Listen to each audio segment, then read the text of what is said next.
Hello everyone, I'm Chef Mike and I'm here with Independent Health to bring you a virtual Healthy Options cooking class. Thanks for joining us, we appreciate you guys watching this stuff. Today we're going to cook for you a buffalo chicken burger. I like this recipe because it's easy, cheap to make, and comes in about 500 calories or so for the whole meal. Okay? Before we get started, I wanted to give a shout out to Ashkers of Buffalo. Sarah and Ange were nice enough to give us their space for the day to let us record this video for you guys. So do them a favor, go to ashkersbuffalo.com. Tons of healthy options with those guys. Their juice is awesome. Okay, so the recipe for this is posted online alongside this video. You can follow along with that if you'd like. There's a tip on there that says to start the carrots first with this burger. We do that because the time it takes the carrots to roast in the oven is about the time it takes to put the rest of it together, so it'll all come together at the same time. So we're going to start by cutting these carrots here down into fries. With all the carrots you're going to buy, they always have that sort of narrow shape to them. And we don't want to, we want to cut this down so that they're all the same thickness, so that they all cook at the same time. That's real important. So what we're going to do is clip the ends off of this, put that off to the side, and then we're going to cut that right in half, or at least where the thicker part starts to separate from the thinner part. The way we get those down to the same shape is by just cutting the thinner part less than we cut the thicker one. So I only cut that in half. I got a certain thickness out of it, and I'm going to take this guy and cut it 1 or 2 times more, and I end up with these sort of carrot fries. I figured you could cut these in a bunch of different shapes, but we're doing a burger today, so it made sense to cut them into French fries, or carrot fries rather. Okay, just relatively down to the same size here. They're never going to be perfect, but good enough that they'll all cook at the same speed. Now is a good time to talk about the importance of a good knife that will cut through the carrots much easier. I like Wusthof myself, but there's plenty of good brands out there. The knife is something worth investing in, and just make sure that it's sharp before you use it and clean. All right, so we're going to get the carrots in the oven now. And to do that, I need a bowl just to toss them around, some seasoning in, and I have a sheet tray. On the sheet tray, I have this rack, which is just handy for letting hot air get underneath the product. If you don't have one of these racks at home, it's not a big deal. You just put it right on top of the foil. And the foil is there just to help keep the pan clean. And to season these carrots, I'm going very simple. I'm just going to use a little bit of extra virgin olive oil, some granulated garlic. If you have garlic powder at home, that works too. Big pinch of kosher salt on there. And pepper, fresh ground if you have it.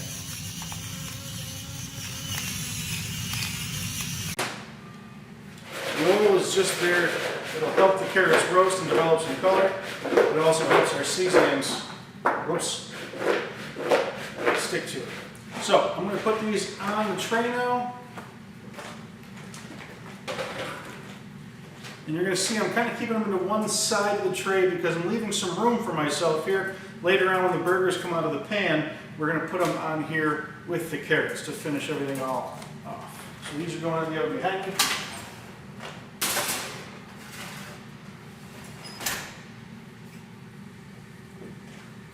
About 350 for your home oven should do. If you have a convection fan on there, that's even better. Use that. If you needed to go a bit faster, you could probably get away with turning it up to 400 degrees. Okay, so now let's check out the rest of what we have here to get our burgers ready to go. I'm going to start with the produce side of it. Tomato and lettuce just for garnishing at the end. The aromatics we're going to put inside the burger are going to be the onion and the celery. And I have some garlic here as well. You see I have 3 cloves. The recipe says 2, but I had smaller cloves of garlic, so I just threw an extra one in. We have 1 solitary egg. You can make a bunch of different things with this basic recipe. So 1 egg to 1 pound of ground chicken or ground turkey is the ratio you want to keep. Okay? Garlic powder, salt. We're using a nice sharp blue cheese we have. You can buy just the pre-crumbled stuff. That'll work just the same. I like slicing this because it sits on top of the burger a little bit better. some multi-grain wheat rolls, and I have 1 pound of chicken. That'll get us about 3 burgers. You can do 4 if you'd like. They'll just be a little bit smaller, but I like a 3rd pound burger. Some wheat panko breadcrumbs, and then for the sauce and the mayo, we're going to do low-fat plain yogurt with some hot sauce. Of course, we're in Buffalo, so Frank's hot sauce is king here. For the equipment, we're going to do a cast iron pan. I can also use just a non-stick skillet. This is what you have at home. If you don't want to use cast iron, you don't have to. Non-stick works here as well. I like the cast iron. It gets a little bit hotter without smoking as much, and you get a really nice crust on it. But that non-stick skillet will work just the same. Okay, metal spatula for that. We have a nice cutting board here for serving the burgers on the end, and a couple mixing bowls. And we're going to use the food processor to cut up the aromatics for inside the burger. It gets them much smaller, much faster than your knife can, and plus getting beat up in here draws out a little bit more moisture from the aromatics because it damages more cell walls, and that moisture will go into our burger and help flavor it. Last little guy here is the probe thermometer. This is nice. We insert this into the burgers when we put them in the oven, and it'll tell us exactly when they are the temp we want them to be. If you don't have one of these, it's fine. Once the burgers go in the oven, put them about 20, maybe 15 minutes and check them with just a regular old thermometer like this. Okay, so now we're going to get the aromatics prepped and make the burger itself. So into our food processor goes 3 cloves of garlic, and I think it calls for a 1/4 cup of onion. I'm not going to measure it. I'm going to do it with my eye. I've seen it enough times, but at home you can measure just a wedge that fills about your 1/4 cup measurer. And we're going to do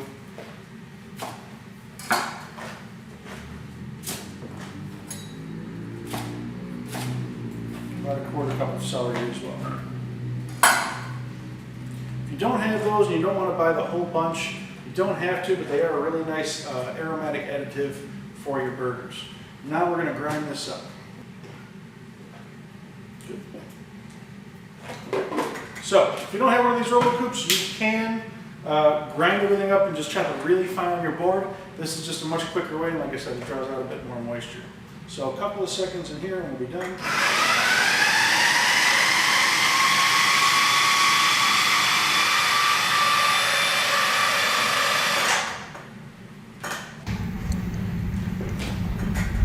Now we have that all chopped up really fine. Take it out of there, put it into our bowl where we're going to mix the burgers. My egg also goes in here. When you crack an egg, crack it on a flat surface, not on the edge of something, because it's going to push the shell into your egg. You want to crack it on a flat surface and just open it up like that. Okay. Recipe calls for about 1/8 cup of panko breadcrumbs. Does not need much, which is great because the egg white does a lot of the binding that this burger needs to hold it together. The breadcrumbs just there for reassurance, but it keeps the carb level really, really low by only having to add a few breadcrumbs in. Now I'm going to add in to our mixture here the pound of ground chicken. With that, we're going to season it with some more pepper.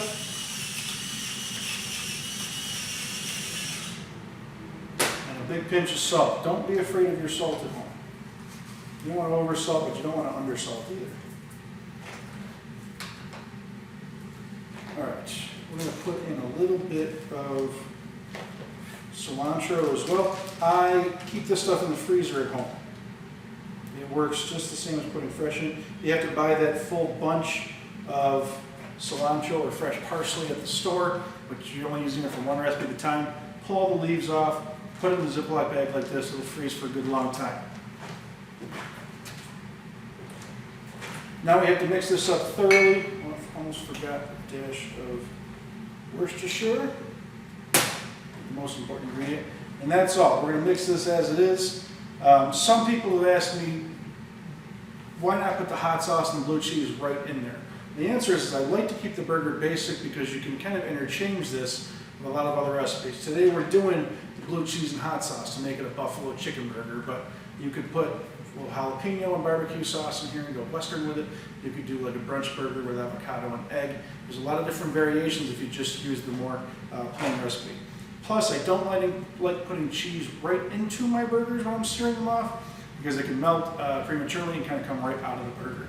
So we're just going to put it right on top and make sure that we get it all in. So now I'm going to give this a thorough mix. Make sure that egg is coating everything. By the time this is done, it'll still be kind of loose, the mixture itself. It'll be good enough to form patties with, but it's going to feel kind of loose, which is okay. It might be tough to grill these burgers, but we are going to sear them and they'll be fine. If we grill them, they might stick to the grill a little bit. Now that it's thoroughly mixed, we're going to take this and divide it into 3 equal burgers. You're just going to kind of form this in your hand. Doesn't take much effort. Doesn't got to be perfect either right away because once you put it into the pan, you can press it down a little bit, but it's not hard to shape either. Just making a big meatball and letting it flatten itself out a little bit. And again, if you want to do this into 4 burgers because a 1/4 pound is large enough, that's fine. I have this specced out for light calorie even as a 1/3 pound burger. Okay, check on the carrots.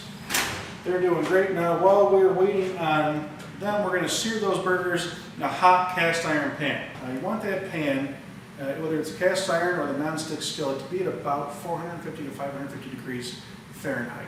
If it's hot enough, you'll get a good sear and your product won't stick to the pan. If you start it too cold, you'll have problems with sticking. For that we have a grease splatter guard, which is handy if you have it, a metal spatula for getting in there. In the cast iron pan, I also have a dense towel for handling the pan when I need to.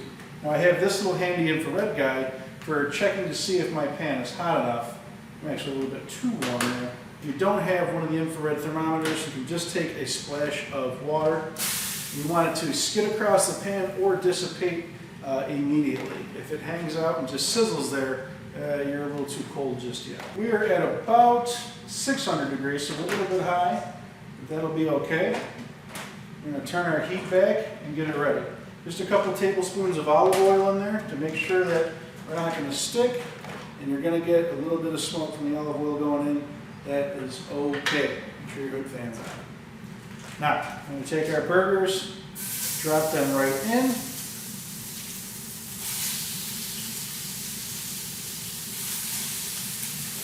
And I'm going to not touch those for about 2 minutes while they develop that nice sear on the bottom. You don't want to mess around with these too much. If you mess around with them now, there's a chance they'll break apart a little bit. You want them to develop that nice brown crust on the bottom before you try moving them around. You can, if you need to, flatten them out a little bit once they are in the pan. Okay. Get them nice and flat like that. Make sure that they're not going to bunch up on you and that they're going to cook evenly. That's a good thing too. We're going to cook these on both sides. We're going to get a nice brown crust on both sides of the burger. It's not going to be cooked all the way through by the time that is done happening, which is okay because that's why we have the oven behind us to finish those burgers up. We can do that. We can dress them up with the cheese and then put them in, and while they're finishing cooking, the cheese will be melting for us as well. To cook these all the way in the pan, you wouldn't be able to melt the cheese as efficiently or easily, and we'll probably dry our burgers out or at least burn the outside. So what you want to do with this is check it, sort of like you check a pancake. Just get sort of a lip and pull it up. And if you get a nice brown crust on there. Okay, so it's been about 2 minutes. Now we're going to flip our burgers over. We're checking for that brown crust. We have it. And just an easy flip in our pan.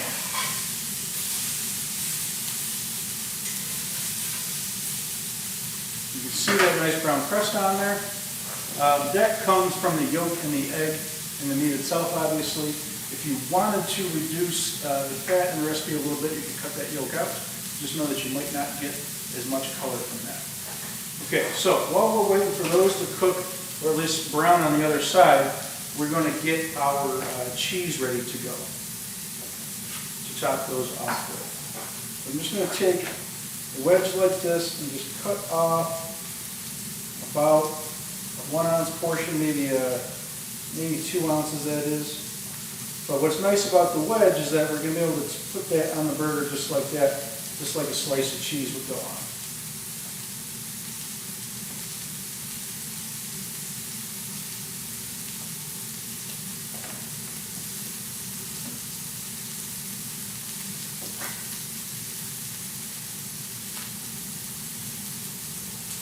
And one more loop.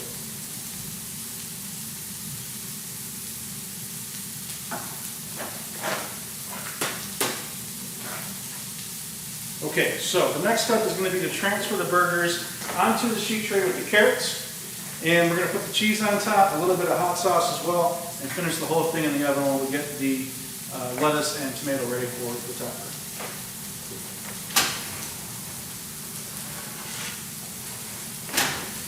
I'm going to check my carrots out, see if they're coming along. If they're softening, they're okay. They should have a little bit of crunch to it.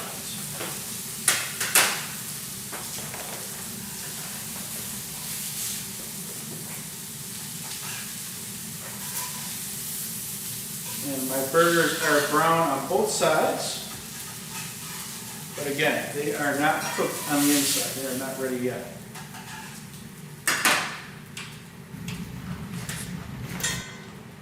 So now what we're going to do is take our slices of blue cheese, put those right on top of the burgers.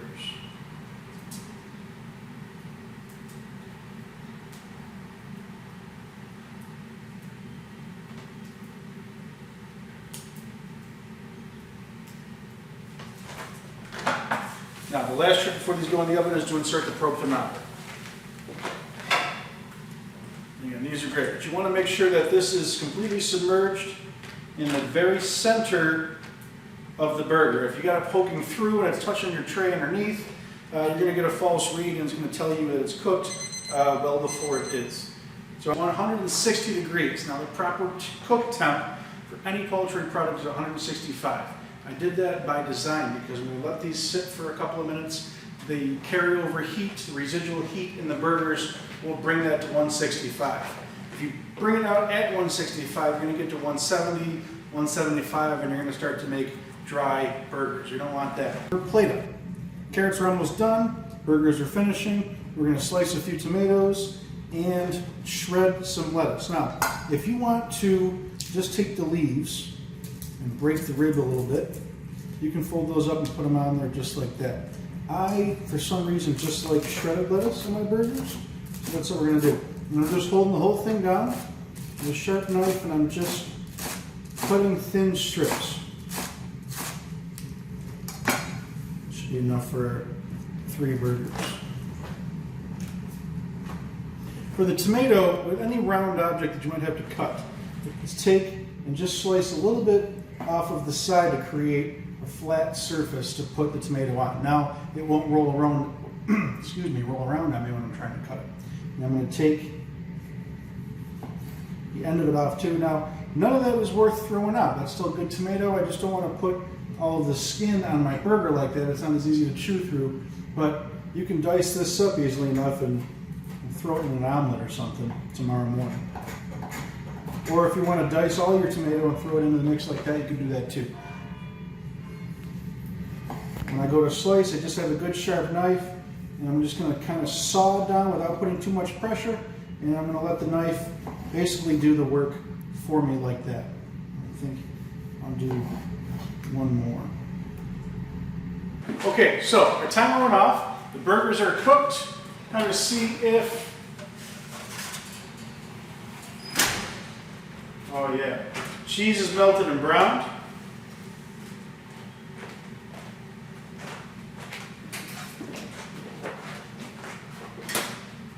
You can see we got a nice golden brown color on the cheese. The carrots got a nice little bit of roast on the ends of them, and they're thick enough that they still have a little bit of crunch in the middle as well. The probe went off, like I said, we had it set to 160 degrees. Now the proper cook temp for any poultry product is 165. I did that by design because when we let these sit for a couple of minutes, the carryover heat, the residual heat in the burgers will bring that to 165. If you bring it out at 165, you're going to get to 170, 175, and you're going to start to make dry burgers. You don't want that. So while we're just giving that a rest for a minute, we're going to take our sauce here. Again, that's just equal parts of yogurt and hot sauce. I'm just going to put that on our tops.